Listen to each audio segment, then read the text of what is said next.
right. Um, yeah, man, this is gonna be fun. These have been obviously a lot of fun. Hope you guys getting something out of them. Any sports fan, any basketball fan, any fan of business, any fan of just culture is going to enjoy this conversation. Oh, Ireland, okay, all right, yeah. So, um, my man Makhtar Ndiaye is just a good friend, but anybody who's met him will consider him a good friend. C Ward in the building. Another people, a person from Ireland. Uh, Now I'm telling you, you are gonna want to stay on this one. Um, this is fun. So hope everybody's being safe out there. I know things are looking like they're gonna be let out soon. We're starting to see how it's gonna be working out. Your jump shot, okay. I mean, even if I were healthy, it's just a little old now, but I still can shoot. Um, so let me. I'm gonna see if I can bring my man Makhtar in. Oh, I gotta wait for him to come on. But anyway, just to give you. I hope you guys. I don't know if you guys got a chance to see the story. Um, but Makhtar, grew up in Senegal. He was the first African Senegalese NBA basketball player. Highly recommend you guys check the article out. But yeah, just played with some great players. Got a chance to be around some great players. All right, cool. So Mark, send an invite. Let's see if I can do this. Oh, here we go. Here we go. Here we go.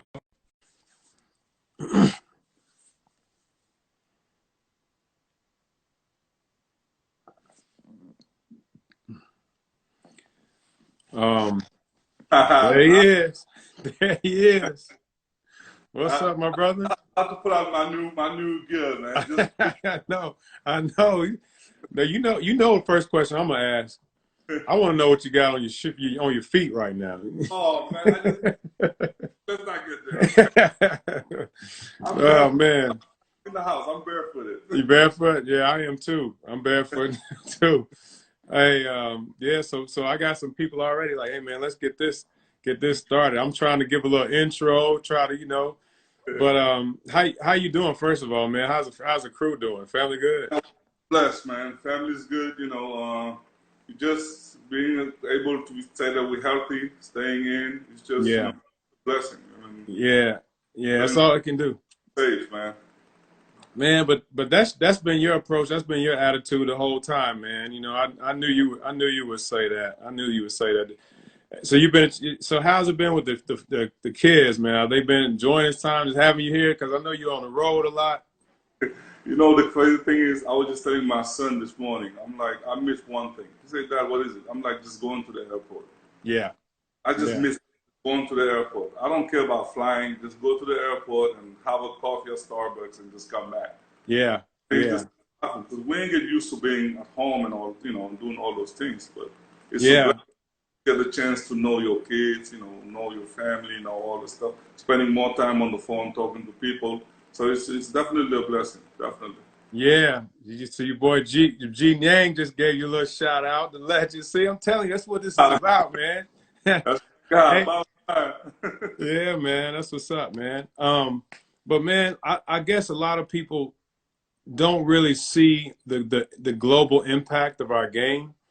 And I was, when you first sent me the link to that to the video and to the article, I just right away when I looked at Senegal, first thing I thought was, man, like you think of NBA Africa, you think of Africa. My first time in Africa was I went to Uganda with my father, and it just touched my life. For the rest of my life, I always wanted to go. What makes Senegal special? You know, it's a good question. Because historically, Goree Island, for the people who follow history, that was the island where the slaves, departed to come from Europe, to come to Europe and come to America and all the other places, and it's easy access to America. It's just Yeah. 7 flight. And we, we just welcoming people. Like we call us the Pays de la Teranga, like they say. Teranga means that just welcoming. That's what Yeah. Senegal are. Yeah. And physically, from a sports point of view, we're tall and we're athletic and we're lengthy. Yeah. So it's just like a combination of, if you look at Kevin Durant, for instance, you Yeah. think he's Senegalese. Kevin Garnett, you think he's Senegalese because you Right. walk in Senegal and you see all these people looking like those guys. Right. It's just a combination of a lot of things. But historically, Senegal is a very rich country. Yeah. And one of the things that someone said is that it's one of the most welcoming communities. It's faith driven. It's values driven. You know what I mean? And is that where you got a lot of yours from? I mean, I could not escape from that. Yeah. Yeah. All we all have that in us. If you look at Amadou Fall, for instance, who's running now the Basketball African League, well, he's the Yeah. same. Every time you see him, he's smiling, he's welcoming. Right. So that's just kind of like who we are. That's part of Yeah. our. Yeah. So let's go to like when you left. Did you imagine? Did you know? When did you know? Like when you were on the how you say CCAP, the CCAP, the CCAP. So when you were in the hood, like when you were there, did you envision yourself playing the NBA then, or when did you first see Never, yourself playing the NBA? never. Growing up, first of all, hi to people, everybody in Sikap, my neighborhood, boy Yeah. Sikap, So the thing is, in Senegal, growing up, we was exposed to soccer and French basketball. So Right. any of us playing ball back then, your biggest ambition was to play in France. So Right. I wanted to go back and play in France because there was guys, that played, the lead in my neighborhood that played in France professionally. So then playing in a tournament, a youth tournament in France, I kind of caught the eye of recruiters. Dave Odom from Wake Forest was there. Yeah. So I kind of caught their eye. And I'll Yeah. never forget, there was a coach who came to me and was like, look, there's these coaches in America. They want Right. to talk to you about going to college there. I'm like, no, I want to stay here in France and make some money. Yeah. Yeah. But that Right. was my whole thing was to help my family. So I'm Right. like, I want to make money here. But Yeah. like, you gotta look at the big picture. Yeah. Go Yeah. there, study, go to college, and then maybe play in the NBA. But the NBA for us was not even a dream. It was like a far dream. We never really thought of it because we're not exposed to it. So Right. that's how I ended up coming to the States with the blessing of my parents and all that. And then as things kind of progressed, went to Oak Hill, shout out to them. And just, end up signing with Wake, never went to Wake, end up at Michigan. Then my guys left. It was too cold. So I ended up in North Carolina. And then, just things kind of fall Mm-hmm. for me quickly. And but I'm blessed again, man. I mean, I love my journey, and it Yeah. I was. mean, it seemed like you played. Just your journey not only speaks to your basketball, man, but it speaks to the type of dude you are. Just always being a connector. You know what I mean? Playing with Tim Duncan. Then you go to to Michigan, and was first person I guess that never got penalized for doing a different school, right? Then you go to North Carolina, first person that Dean Smith accepted as a transfer, and even during those times, and I've seen it just knowing you, but just even being around other players and teams, just always looking out for somebody, for somebody else. But what I wanted to ask you is what did you learn from? I mean, you roommates with Tim, you went to Michigan, you played just your college experience is legendary. What did you learn from those guys in those situations? I tell my son all the time, that's my wealth. Gotcha. Just having been through those situations, knowing Tim Duncan when Tim was just Tim. Yeah. Now, Hall of Famer, Yeah. shout out. Right. Right. And you know, it was a short stint, but we kind of kept a friendship up, you know, good to this day. Yeah. And then to Michigan when no one wanted to go to Michigan because there was a 5-5 there, and people thought that well, when you go to Michigan, you're not going to play. Yeah. So I came in there and I played. I was welcomed with open arms by Ray Jackson, Jimmy King, Juwan, Jalen, those guys. I came in, I fed right in, you know. And Yeah. just the friendship. And I mean, it's funny, like when I hear now people talking about, you know, being utilized and, you know, being idolized and all that stuff. Those guys, man, when I played with them, though, I thought it was like, you know, hey, if this is college, when people, I mean, the love people those guys was getting, I'm like, you go to a club, they stop the music. And then I'm like, oh. Yeah, that changed, they changed the game. I mean, I was just fortunate to say that, you know what, I played with those guys because it was incredible, you know. And then from there to North Carolina, you know, which was more traditional, you know. Now I kept talking about Dean Smith, like, you know, he was like more traditional, more like keeping things in order and all that stuff. Not saying Michigan was out of order, but it was more like, you know, so, and that's just those things, man. I got to a point where I'm like, okay, you know what can I do now to use this and make some out of it, you know? Right. It was just beyond basketball. For me, it was just trying to create hope for my people, you know, show them a path that, you know, this can happen. You can come to America, go play, you know, to big schools and make a life for yourself. And that's been my whole purpose, you know, just trying to find a way to make a life for me. Yeah, so then you, when you get drafted, I'm sure that was something, speaking of that, you probably had in your mind, like, man, I'm like a model now. You know what I mean? For my family, for people. So now you get drafted. How did that feel, being the first from your country? I will tell you a quick story. You know, I will make it as short as I can. So, all good. Draft night, the draft was in Vancouver. So that was, I think, the first one ever. Great city, by the way. Yeah, I love it. But I love it. You know, draft night was in Vancouver. So draft is going on, blah, blah, blah. I have two teams that really had their eyes on me. The Knicks and the Wizards. Okay. So Jeff Van Gundy was with the Knicks. And what's his name? Well, anyway, the Wizard was the GM of the Wizard. So On calls me like in the second round. He say, hey, you know, the Wizard, they interested, but they're going to get Jahidi White. Okay. Out of Georgia. They never drafted a player from Georgetown. I'm like, okay. And the Knicks have drafted DeMarco Johnson. So I'm done. I ain't going to get drafted. So now thinking about now plan B. So I'm like, okay, what is it going to be? So the draft go by. Makhtar is not called. Usually people will get down on themselves, and man, I just felt like this urge in me. I just felt pumped. And I'm on right there. He was in Vancouver with Antoine Jameson. So, and I called him. I'm like, look, I know I didn't get drafted. So what teams you think I should go for training camp? And I'm thinking ahead already. He's like, well, you know, let's kind of think about it. I'm like, nah, just tell me on top of your head. I'm like, you in Vancouver, actually. How many people they have there? I mean, talk to them. Right. Vancouver had 19 players guaranteed. And I'm like, well, we can find another spot. I'm like, well, if they don't want me, that's where I'm going. Because now I got myself that I belong here. Yeah. And I end up going to Vancouver, you know. And make the story short, I made the team. And Canal Plus, this French television, they came down to, you know, do a preseason thing of all the Canadian team. So since I was the only one speaking French on that team, they ended up interviewing me. So when I made the team, they showed it. Okay. I didn't even have a chance to call my parents and tell them I made the team.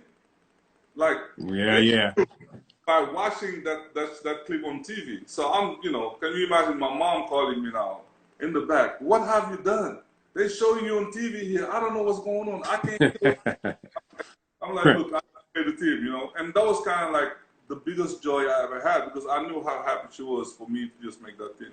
Yeah, man. Yeah. And how often do you get to go back now? Like, what's it like when you go back now? As much as I can, man. That's home, man. Yeah. Back, you know, just go back, you know, to my neighborhood, Sikap, you know, that's kind of like my pilgrimage, man. People, you know, that's like I go back there, and then just to just talk to kids, man. Just Show them Yeah. that, I mean, you look at Senegal, it's a very small country. We're like 14 million people. It's the size of West Virginia. Yeah. We're Yeah. the, like, besides France and all these European countries, we're the, the largest community in the NBA. Right. So, I Yeah. mean, we're doing something good, as far as that goes. So, Yeah. I mean, I want to ask you that before we get off about what you think about, the league and what the future of the league, because I think it's powerful. But I want to so before you finished your career, at what point did you like, okay, the ball and stuff, I got it. This is done. And when did you say, I really want to get into something bigger outside of the game? Because being an agent is not for everybody, as you no, right? no, it's not. And and what drove you to do that? uh, the thing is, like, just through my experience, I had people around me, on my Yeah. phone, just kind of helped me, guide me to things, especially when things were tough. There's a few people I rely on. And Yeah. I remember San Antonio came to Paris, and I was playing in France back then, and I just, like, me and Aunt went out to dinner, and he just looked at me, he's like, "Why you look so miserable?" I'm like, "I don't know, man. I still love the game, but I'm just tired of all the stuff that comes with Yeah. it." Then he was like, "Well, what you want to do?" I'm like, "I don't know. I just want to stay around the game, though. Whatever I do, I want to stay around the game. So maybe I want to, I don't know, work for a team, for Yeah. instance. But I don't want to live here. I want to go back to the States." Yeah. He was like, "Why can't you come and work with me?" I'm Yeah. like, "An Asian?" He said, "I'm like, hell no. I can't do that." So he was like, Yeah. "Yes, you can. Just, I'm just try. How about you come in, try for a month, and see how you're going to connect with people, and then we go from there." So a month turned into 10 years. So Yeah. that's how I became an agent. Just, relationship with guys, and, just talk to players and kind of try to be on their shoe, and that's it's just something natural to me, I guess. Yeah, and I think being an agent, is like people that, who have to understand, like, being an agent is tough already, but being a former player, you have this authenticity that you need to have, right? And this trust. And you've always been someone who's like the big brother, the protector, outspoken, making sure everybody's good. So I think that part probably was helpful. But what are some of the challenges? What are some, do you notice that are challenges for players in your, obviously you don't have to tell everybody's story, but like, what are some of the challenges that you see the players face? Because you talked about the psychological part of the game. Yeah, I mean, one of the biggest challenges, actually, you'll believe it or not, it will come from your inner circle. Because you have people that protect you, supposedly, and most of the time, as a father, I understand I want the best for my kid, Yeah, and the mistake we do as parents, sometimes we don't want to stay on our lane, you know, gotcha. and that's some players have suffered a lot because of that, where parents now want to manage their careers where you have someone else to do it, or parents, overusing the goods and those type of things. So those are challenges that players have to face. And, and I've been in a situation where I really have to, like, step up and say, look, you know what, you either going to do it this way or you're going to fall. And Yeah, it's not an easy place to be, by any means, but you have to do it because, for me, it was more about protecting the kid, investing in his career, seeing yeah, him like nothing to becoming this big guy, this big right. player. And that's the joy. When I see some of these guys now, hooping and see the lives, they created for themselves, I'm happy because I feel like I kind of contributed to that, to that. And for some of those guys, I still have a relationship with them. I still talk to them from time to time. They call me for advice and all that. And that is, that's wealth for me. It's like, Yeah. it's so valuable, and I will cherish that for the rest of my life. What is kind of the biggest piece of advice you give guys? Because that's, I think, it's like you said, that's one of that's things that kind of fill you up the most, right? When someone trusts you enough to ask for information, because we're prideful. Players don't want to do that with everybody. They don't trust a lot, but very few people. That's So true. so what's the advice that you mostly find yourself giving them? You know, I always tell them, whoever is giving you negative energy, whoever is telling you, let's go out, why do you have a game the next night? Or Mm-hmm. let's buy this. Why do Mm. you already have it? You don't need those guys around you. Right. Right. If you have that uncle who always call you when he needs something, you don't need him. Mm. Let's just be real. He's one of Yeah. those, because at the end of the day, it's a game. And once you're done playing, no one will feel bad about you. No one will feel sorry about you. So while you're at the top, make sure you treat people the right way, because you never know. Yeah. And then make sure you save everything you can, because when it's done, ain't nobody going to give you nothing. Yeah. So, Yeah. and it's that simple. You don't need no new friends. You're going to Right. have some along the way, some acquaintances and all that stuff, but you don't need no new friends. As Right. long as, your people are real, that whom, you're good. Just Yeah. have the foundations. It's hard, and it's hard to form new, lasting, deeper, trusting new ones. It's, It's, yeah, you know what I mean. When you get to a certain point, man, and so to that point, who had the biggest who gave you that type of advice? Who impacted you that way and gave you that type of wisdom? my mother, Yeah. like my mom was a former athlete. She went to the Olympics, and all that. So, Yeah. and she always reminded me this by telling me that she's the biggest star in our house, not me. Right. I Right. care what you do, I'm the biggest star. And just that humility, just being, when you go, when she was living, you come to my house, it's a big party. I mean, everybody who knows me, everybody that came to Senegal with me, they know that we don't have meals at the hotel. Yeah. We're eating at my house. But mom was like, "Nah, you guys gotta come here." So it's just like that togetherness, the friendship, the family thing. Yeah. So I'm just rooted when it comes to those things, man. It's like, it's important for me, just Yeah. building trust, fun, and just, Yeah. just like you and I. I Yeah. mean, Yeah. it's a thing that that I'll never lie to you. Right. I don't even have to prove you that, because Yeah. you want, because it's real. It's Our real. relationship been real from day one, Yeah. and I'm a fan. Yeah. I'm glad you gave me this platform to say to the whole world, Yeah. yeah, I've been watching you and just the man you are and your Yeah. values and all that, and that's a good thing. You see those people and people like yourself, and you try to copy, Yeah.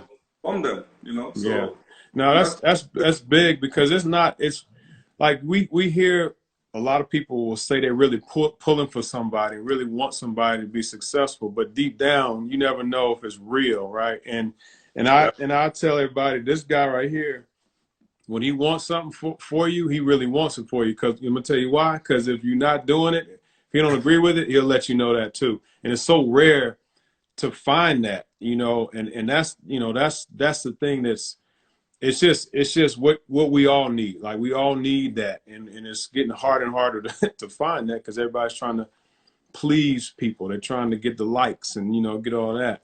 But no, that's good. So when I tell people a lot about, like, what they ask about basketball and front office and all this evaluation, I said it really comes down to two things, man. It comes down to evaluation and development. You know what I mean? Like, you're either evaluating somebody or you're developing them, and sometimes they come together. But when you're looking at players, so much of your eye comes from just who you are as a person. So you can't thing I like about you is you're not going to separate the player from the person, right? yeah. But how when you look at players, when you look at evaluating them, like, what are some of the things that stick out that you look for? First of all, the way you play the game says a lot about what type of person you are. That's deep. That's good. That's And real. when I look at guys play, Mm. I can see it. If you're a giver, you have a tendency sometimes you'll be wide open, but you look at the next guy. It's not because, like, that's the play, Yeah. because you shoot the ball every time you open. Yeah. But some guys do it. Every time they open, they shoot the ball. And if you really look deep into it, they're selfish. That's a reason. Yeah. They are in life, Yeah. And that's the thing. Like, watching guys play, sometimes I see beyond what they just do, because I watch them play and I see the effort, because forget talent, because Yeah. everybody's talented somehow, somewhat. Some are more talented than others, but if you look at guys the way they play, you can tell. That says a lot about the personality, the type of person, the type of people they are, and Yeah. even the type of people you surround yourself with. And it's important. That's like details, but it's very important. Yeah, you know what I find, especially as the generations go further and further, because so much of the evaluation, the self-evaluation, is based on, you know, social media, ranking, what other people say. What I find is some players will look at their game and their performance based on something that's totally surface, right? And it's like one question I remember. Oh man, who was we were at Portsmouth, and a question was asked, and I'll never forget it. Um, how do you impact? The player was asked, "How do you impact winning?" And I've never heard that question being asked, especially to a player. And what it said to me was like, if you can answer that question as a player, but even just as a person in life, right? How do you impact winning just the day, the moment? But if a player looks at, well, I went 8 for 10.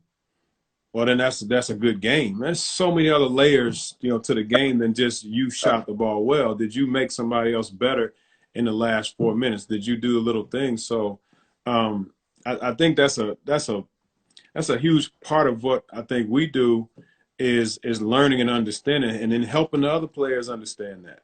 Yeah. No, I mean, definitely. And then, like you said, I'm gonna piggyback on what you just said about impacting winning. And impacting winning doesn't just start on the court. I think it's like just what you do the night before the game, what you do the night before that night, Yeah. to eat, who you talk to, all those things. Because if your mindset is not right going into that game, you're not going to impact winning. Yeah. You're not going to impact winning. Yeah. So you got to have the proper mindset and the proper etiquette, so to speak, and just come there and with no baggage. Yeah. You know that your sole focus is going to be in this game and winning this game. Right. And even that, you might not win. Right. So what do you think? So what do you think about the have you been watching The Last Dance? Like, anything stick out to you when you watch that? Inspiring, man. I'm a big MJ fan. I mean, the people who knows me know how I feel about MJ, but it's just inspiring. Shows that he's human. Yeah. I mean, I was telling my son the other day, I was watching, which one was it, 3 or 4 or 4 or 5, which one? And they showing him doing the dishes. I'm looking at my son like, see, if Michael Jordan can do this, you should be able to do this. So I think it's very educational for us. Yeah. As see junkies, just to see that the guy had a human side too. Right. Because he has done on the court are not just human. Let's forget about what he did on the court. The guy is just way up there. But just to see his life, his trials and tribulations, how he dealt with it and bounced back and those things. And so it's a great learning tool for everyone. And it's about time anyway for this generation to see what MJ was about, to see the old Knicks too, by the way, because if people are giving us a lot of hard time. Yeah. But once upon a time, not far ago, we were good. So it's good for people to relive those days, those times, and it's been great. It's been very good. Yeah, I just see so many life lessons in it. Like you said, you see a balance between how impactful he was on the world, but you also see what he did and who he was on the day to day. Like you said, he asked his mom, called his mom for some stamps. You know what I mean? Like, I'm so glad you said that, because I was about to say that. Yeah. Parents, we used to rely on them. I mean, I still do. Used to do, and we used to do what they tell us to do. Right. And now we see parents doing what kids ask them to do. I've seen. Yeah. And I think if Mrs. Jordan did not ask Mike to take a peek at Nike, we would not be talking about Air Jordan right now. Man, I mean, somebody put an Instagram thing of showing him when he was wearing Adidas. I'm you like, know, man, you can't even. I can't even. I can't even. right? Nah, I can't, man. Yeah. It's So, it's it's different, man. But so man, what do you think like the global impact?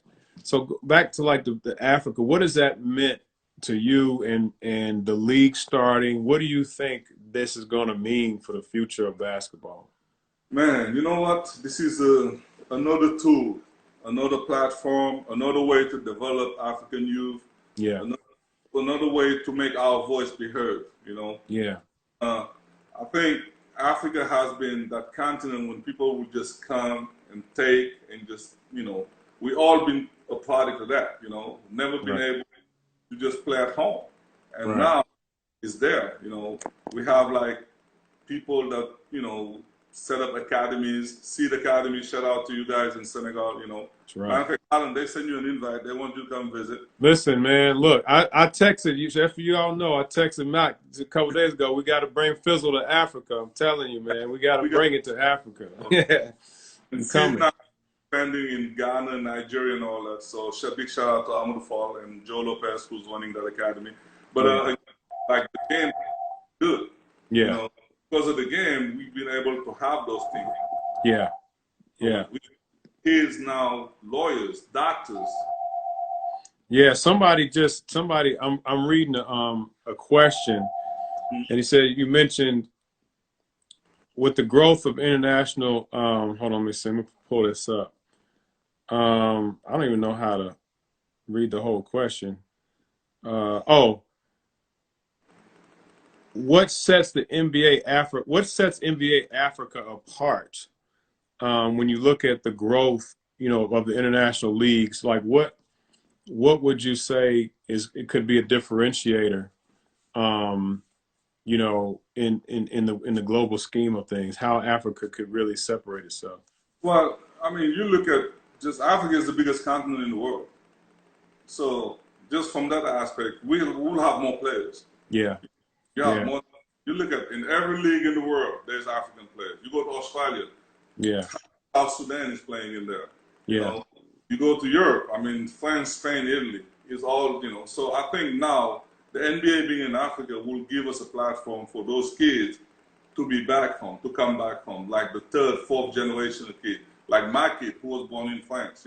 Now he can go back home and play in front of. mm-hmm, So I think just from that, just being able to go back is right, just an opportunity for, and then, who doesn't want to play in front of your family? Who doesn't want to? right, I mean, the NBA did it with China.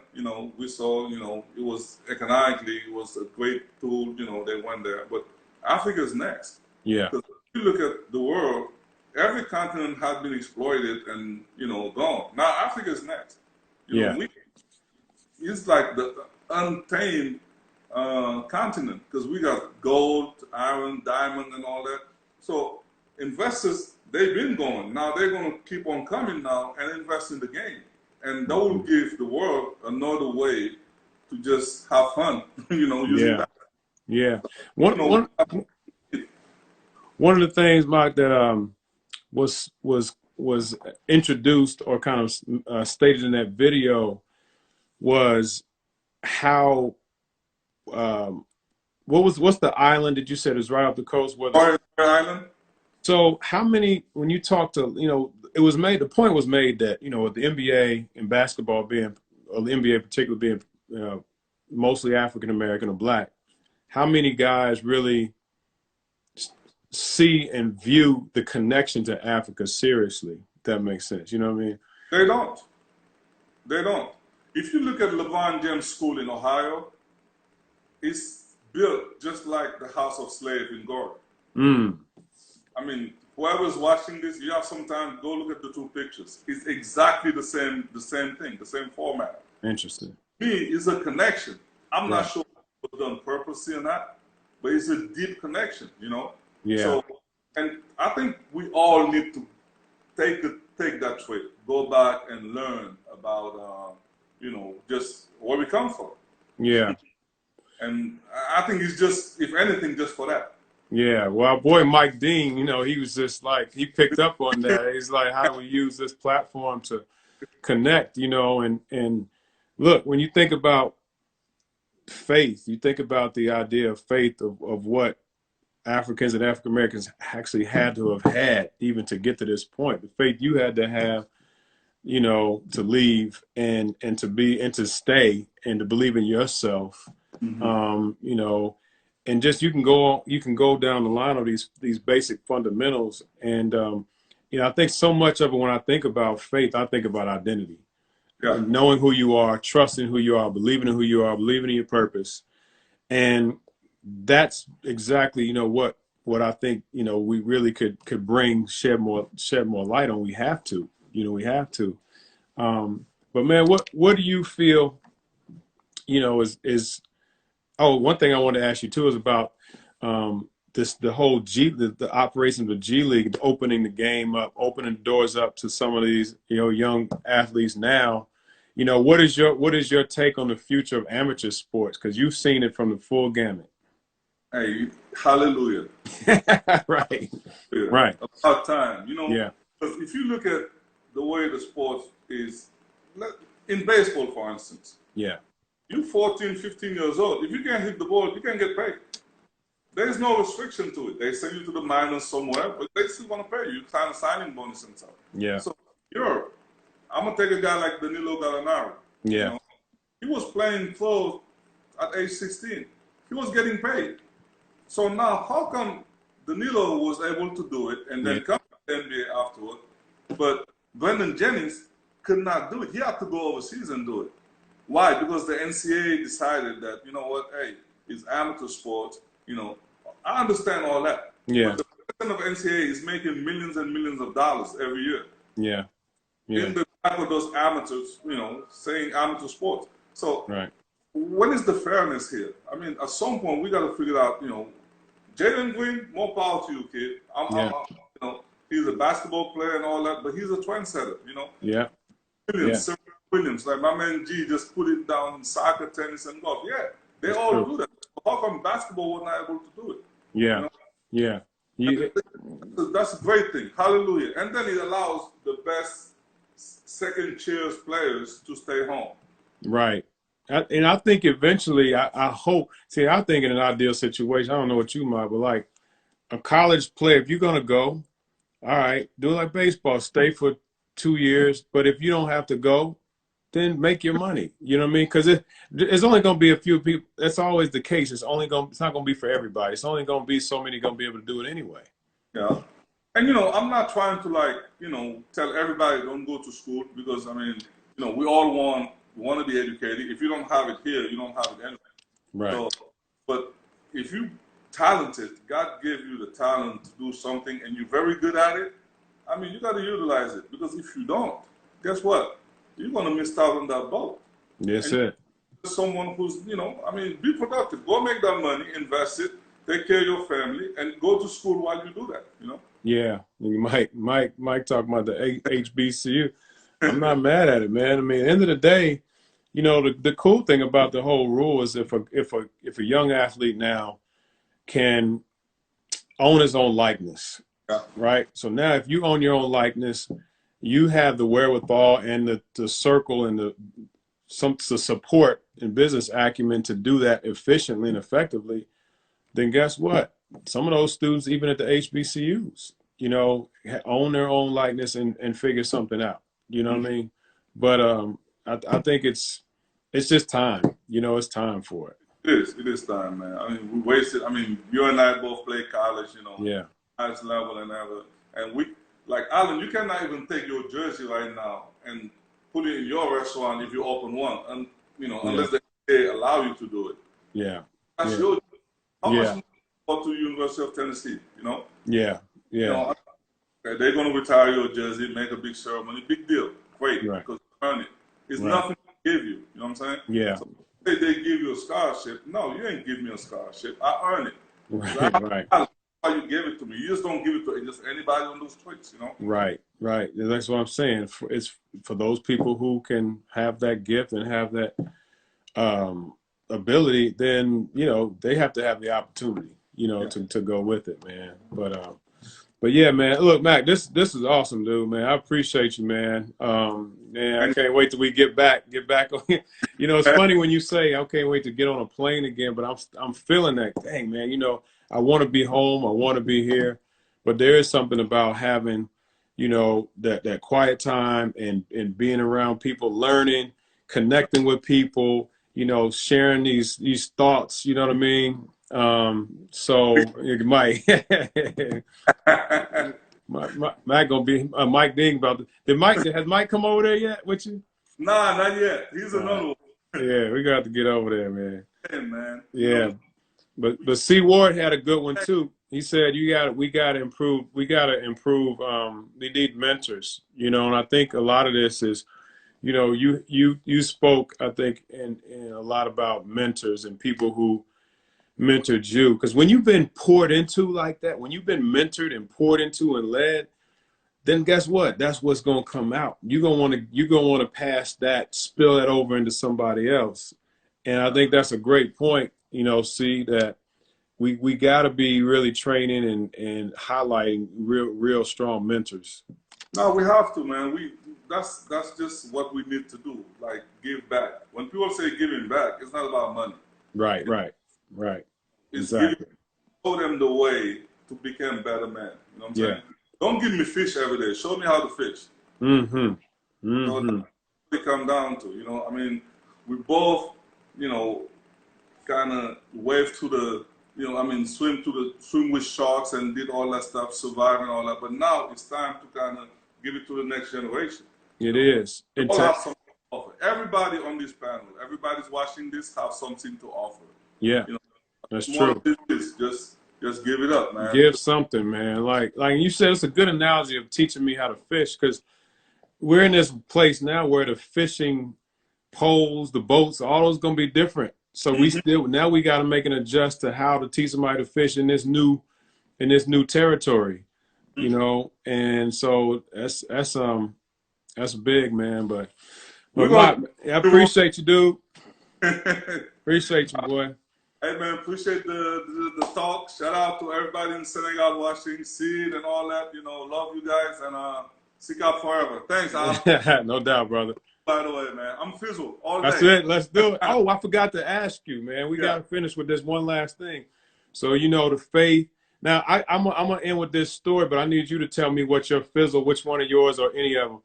One of the things that really hit me, like you talked about in the video, how, you know, your parents split and you went to school and you were telling your dad, I need money, but you were giving that money that your dad gave you that you actually didn't need as much, but you gave it to mom.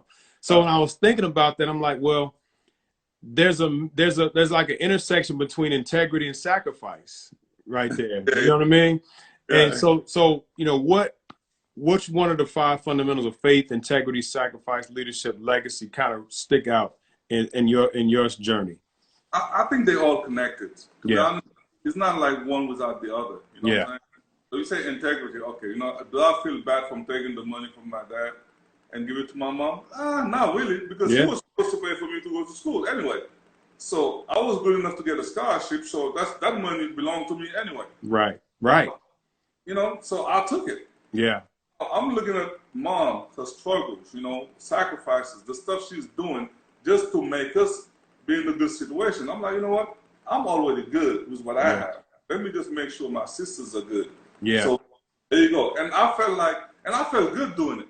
Yeah. It's not in there like feeling like I'm taking some away from me. I felt really good doing it. You know?